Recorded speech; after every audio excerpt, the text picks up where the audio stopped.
Every great collapse begins with comfort. In 1920, America had just emerged from the chaos of World War I as a victorious creditor nation.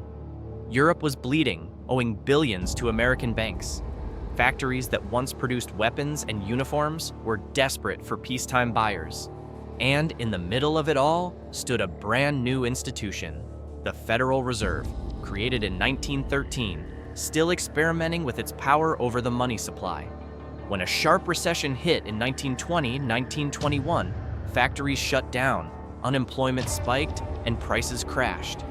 But then the Fed made a historic decision. It cut interest rates aggressively, slashing the discount rate to 3% by 1924. Credit suddenly became cheap, dangerously cheap. The result was a new American dream, powered not by savings, but by debt.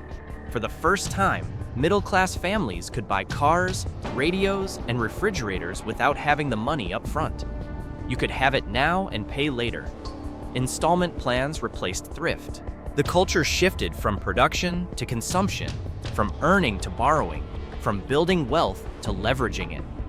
By 1925, the transformation was visible everywhere.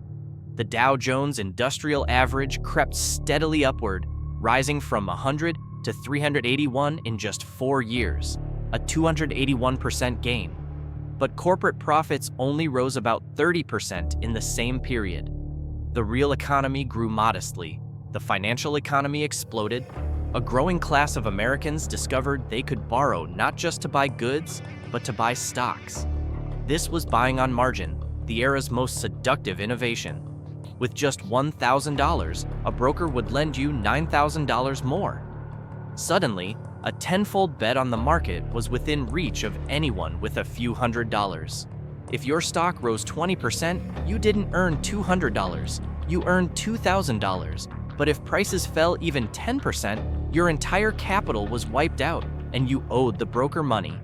It was a system of leverage built on belief, and belief was everywhere. By 1927, that belief had metastasized into a national religion.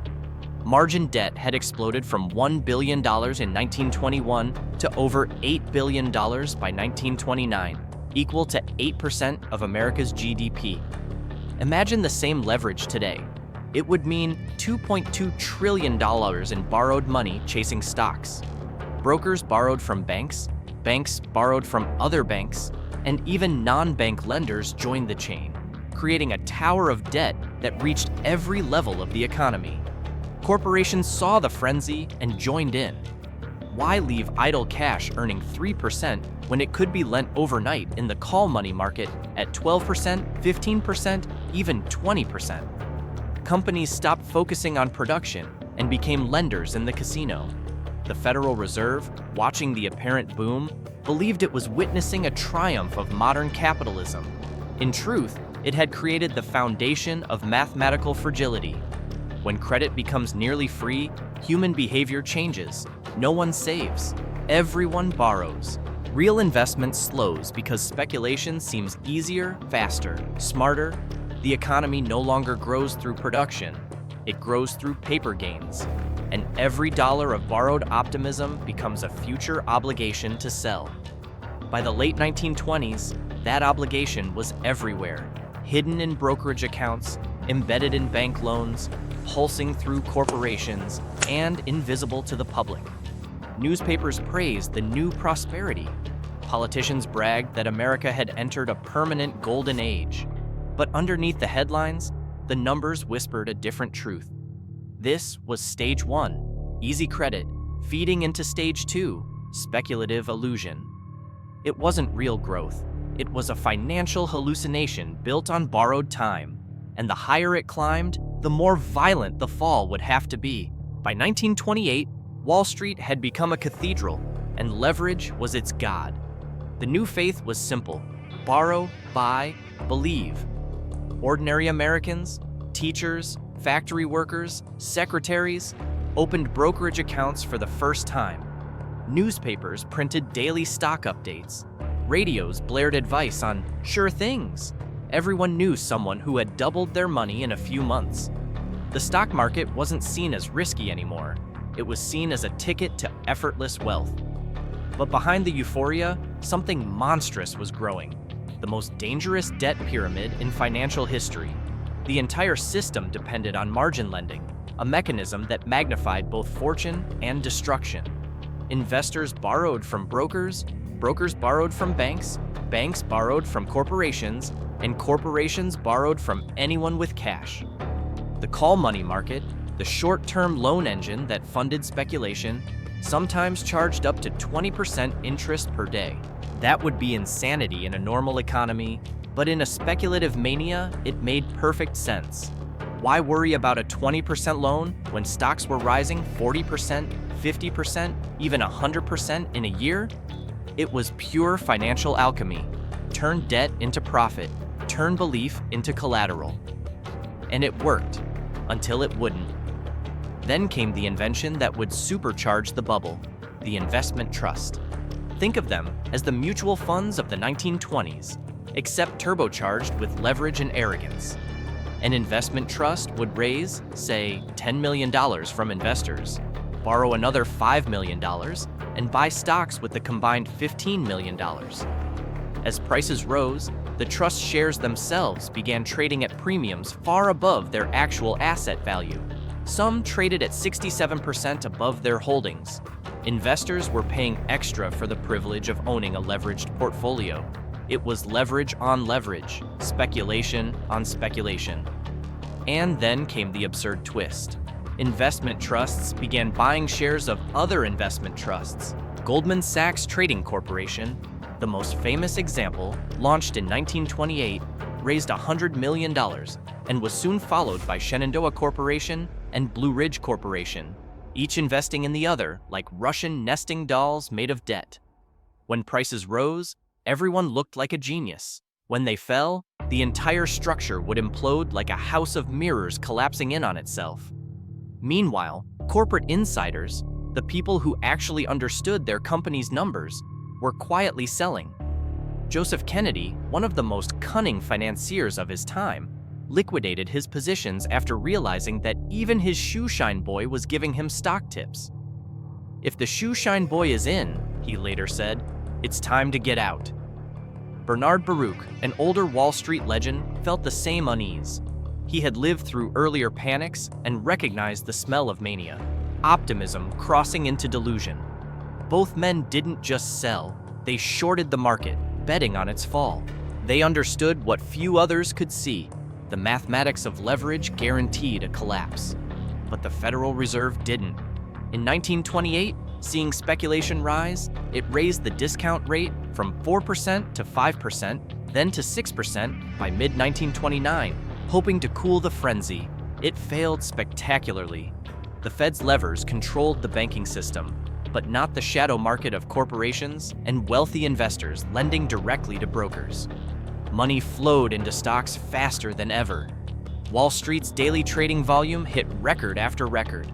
Behind the roar of buying, distribution had begun. The smart money was selling to the crowd, but the crowd couldn't hear it. The ticker tape sang a hymn of perpetual prosperity, and America danced to it. By late 1929, the market was no longer about companies or profits or innovation. It was a self-reinforcing game of momentum, where prices rose because they had risen. The new era narrative justified everything. New technology, new management science, new global reach, all proof that the old laws of boom and bust were obsolete.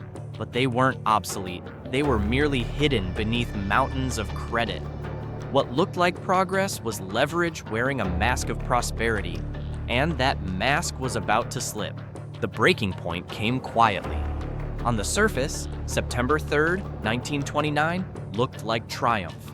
The Dow Jones Industrial Average closed at 381.1, its all-time high, the culmination of 4 years of unstoppable gains. But beneath that number, the foundations were rotting. Corporate earnings had already peaked months earlier. Industrial production was slipping. Commodity prices were softening.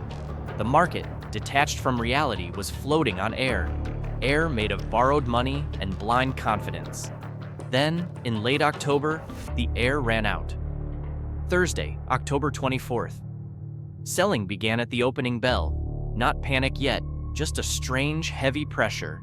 Prices dropped 11% before noon. Brokers flooded the phone lines with margin calls. Clients had to deposit more cash or their stocks would be sold automatically. But the calls went unanswered. Most investors had no reserves left. They were already leveraged to the limit. Forced selling began. The ticker tape, the heartbeat of Wall Street, fell 2.5 hours behind. People across America stared at the tape, waiting to learn if they were ruined, but the numbers were frozen in time. The uncertainty was worse than the loss. At midday, the titans of finance tried to stage a rescue. Thomas Lamont of J.P. Morgan, Albert Wiggin of Chase, and Charles Mitchell of National City Bank met at Morgan's offices and announced they would support the market. Their buying slowed the fall for 4 hours. By the close, optimism flickered back to life. The newspapers called it the Bankers' Rally. Friday was calm, but over the weekend, thousands of investors opened their mail to find fresh margin calls demanding payment by Monday morning. Monday, October 28th. The illusion shattered. The Dow plunged 13% in one session. 9 million shares changed hands, a record. The next morning, Black Tuesday, October 29th, the floodgates opened. 16 million shares traded, and the market lost another 12%. Brokerage clerks fainted from exhaustion. Runners collapsed on the exchange floor. Phones rang unanswered. There were no buyers left. Prices fell into the void. In 2 days, nearly 25% of America's stock market vanished. But the real horror wasn't emotional panic, it was mathematical precision. Everyone had borrowed on margin. A 10% drop wiped out their equity. Brokers sold their positions to cover loans, driving prices lower. Those new losses triggered more margin calls, more selling, more liquidation. It was a chain reaction of forced deleveraging, unstoppable once started. There were no villains in this equation, only participants trapped by arithmetic. Even those who didn't trade stocks felt the shock. Their banks, employers, and pensions were all entangled in the same web of credit. The crash did not end in a single week. It unfolded like a slow-motion collapse of a skyscraper. The Dow fell from 381 to 41 by 1932, erasing 89% of market value. The Goldman Sachs Trading Corporation, which had traded as high as $326, sank to $1.75 a share, a 99% loss. Blue-chip companies were gutted. The paper wealth of an entire generation evaporated, and the very tools that had fueled the boom, margin loans, investment trusts, leverage, now became weapons of destruction. In 1929, brokers sent margin calls by telegram and mail. In the next collapse, they would move at the speed of light. Algorithms and automatic liquidation systems will trigger in seconds, not days.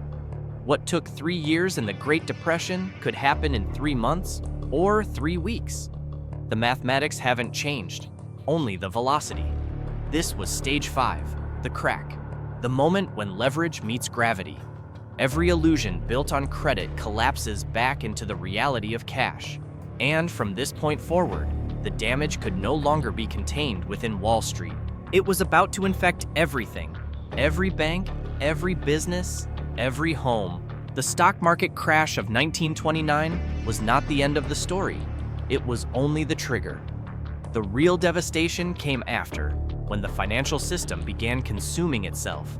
When the market fell, investors lost fortunes. But the brokers had borrowed from banks to fund those margin loans, and when investors couldn't repay, the banks took the losses. The banks, in turn, had borrowed from other banks. The whole system was a web of leverage, and as one strand snapped, the rest began to tear. By 1930, what started as a market event had mutated into a full-scale economic collapse. In that year alone, over 1,300 banks failed. By 1933, the number would rise past 10,000, nearly half the banking system. When a bank failed, there was no FDIC, no insurance, no safety net. Depositors lost everything overnight. Entire towns lined up outside shuttered banks, waiting for doors that would never reopen. Photos from the era show Americans standing in silent rows, clutching empty passbooks, symbols of vanished savings. Fear spread faster than any contagion. People who still had money in the banks rushed to withdraw it before their bank became the next to fail. Bank runs became self-fulfilling prophecies. Even healthy institutions were dragged under by panic. Businesses collapsed next. Factories couldn't get loans to restock or pay wages. Small companies folded by the thousands. Those that survived slashed salaries or laid off workers. By 1933, unemployment reached 25%, 1 in every 4 Americans out of work. Industrial output fell by 50%, international trade collapsed by 65%, and prices spiraled downward in a vicious feedback loop known as debt deflation. On the surface, deflation sounded benign, lower prices. But for anyone who owed money, it was a death sentence. Imagine this. You borrowed $10,000 in 1929 when a loaf of bread cost 10 cents. That's 100,000 loaves of bread worth of debt. By 1933, the price of bread had fallen to 5 cents. Your debt now equaled 200,000 loaves. You didn't borrow more, but the real weight of your obligation doubled because dollars had become more valuable. Multiply that effect across millions of households, farms, and businesses, and you get a national strangulation. The more prices fell, the heavier the debt burden became. The heavier the burden, the more people defaulted. Every default destroyed more bank capital, forcing more failures, more fear, more hoarding, and the spiral deepened. Credit vanished, cash became king, but few had any. With no loans, no spending, and no confidence, the economy froze. Families who had thought they were middle class found themselves selling furniture for food. Farmers burned crops they couldn't sell because prices had collapsed below the cost of shipping. Even the rich were trapped. Their wealth had been paper, and the paper was now worthless. Desperation changed politics. In 1932, Franklin D. Roosevelt won the presidency in a landslide on the promise of a New Deal, a new way of saving capitalism from itself.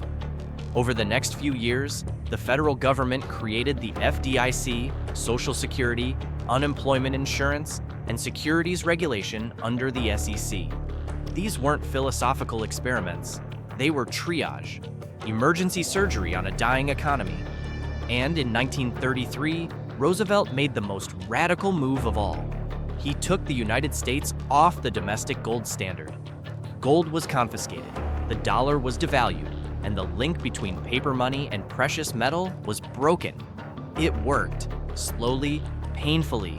Confidence returned, but full recovery didn't come until World War II forced massive government spending and industrial mobilization. It took a global war to restart the American economy. When it did, the world that emerged was different, more centralized, more regulated, less trusting. The belief in markets as infallible had died with the crash. This was Stage 6, the cascade, followed by Stage 7, the aftermath. The stage where trust in money, in banks, in capitalism itself, collapses and must be rebuilt from ashes. And it always comes with a price. A lost decade, a generation scarred, and a system forever changed. History never repeats perfectly, but it rhymes with frightening precision. The same 7-stage pattern that destroyed 89% of wealth in 1929 has re-emerged, only this time on a planetary scale. For more than a decade, the world ran on money that was almost free. From 2008 to 2022, central banks flooded the system with over $30 trillion in stimulus and quantitative easing. The Federal Reserve alone printed $8 trillion, keeping interest rates near zero for 14 years, the longest period of easy money in modern history. Europe and Japan went further, experimenting with negative rates, paying people to borrow. Cheap credit became the oxygen of the global economy, and just like the 1920s, it warped behavior. Companies stopped investing for growth and started engineering stock prices. Corporate debt in America rose from $7 trillion in 2008 to over $12 trillion today. Household debt climbed to $18 trillion. That's more than $60,000 per citizen. Credit card balances just crossed $1 trillion, student loans nearly $2 trillion, auto loans $1.5 trillion, and mortgages $12 trillion. The global total? An unprecedented $315 trillion in debt, 3 times world GDP.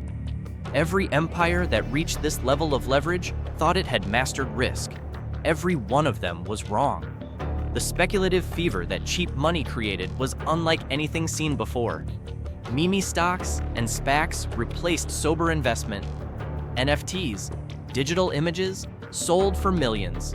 Cryptocurrencies soared to trillions in market cap, backed by little more than enthusiasm. Retail investors on Robinhood turned trading into a video game. Companies losing billions traded at valuations higher than nations. Tesla, at its peak, was worth more than every other automaker combined. Everything, stocks, bonds, real estate, commodities, even art, rose together. That's not a healthy market. That's the definition of a bubble. Meanwhile, the insiders have started moving, quietly, just as in 1929. Warren Buffett's Berkshire Hathaway now sits on over $325 billion in cash, the largest hoard in its history. CEOs and board members are selling stock at record levels while publicly reassuring shareholders. Hedge funds are holding their biggest short positions in years. Central banks in Asia and the Middle East are buying gold instead of US treasuries, a silent vote of no confidence in the dollar. The smart money isn't gambling, it's preparing. And yet, the public still believes this is a new era. The language is identical to 1929.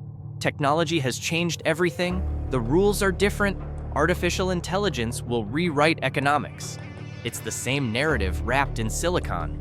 Faith in innovation as a substitute for arithmetic. But the math never changes.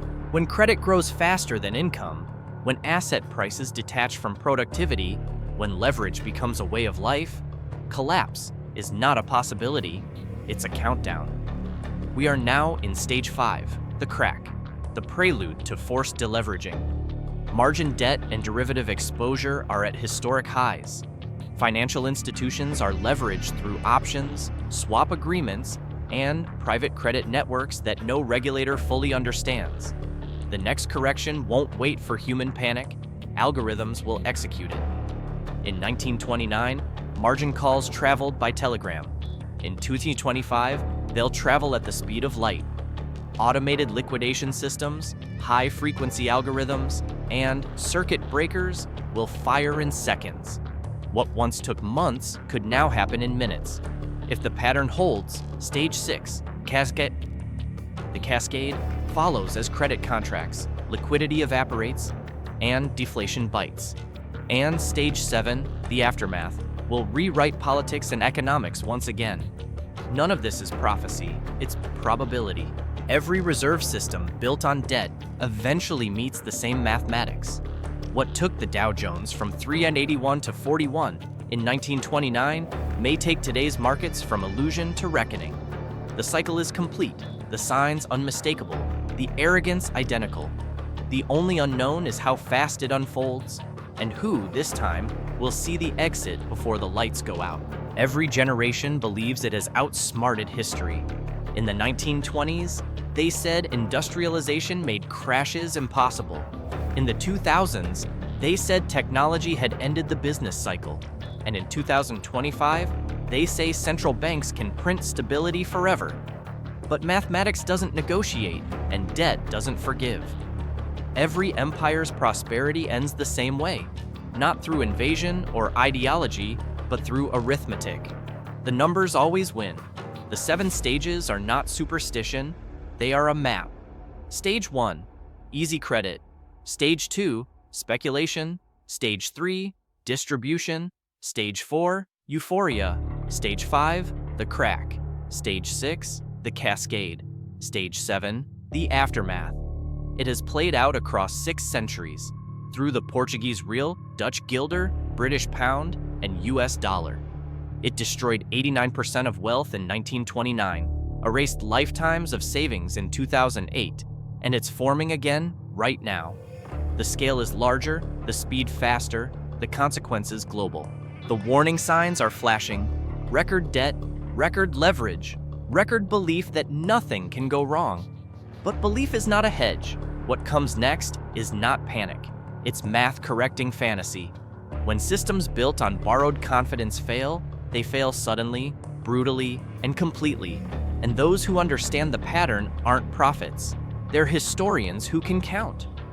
When the next collapse arrives, the question won't be if it was predictable. It will be who saw it coming, and who was too distracted by the noise to notice the silence before the fall.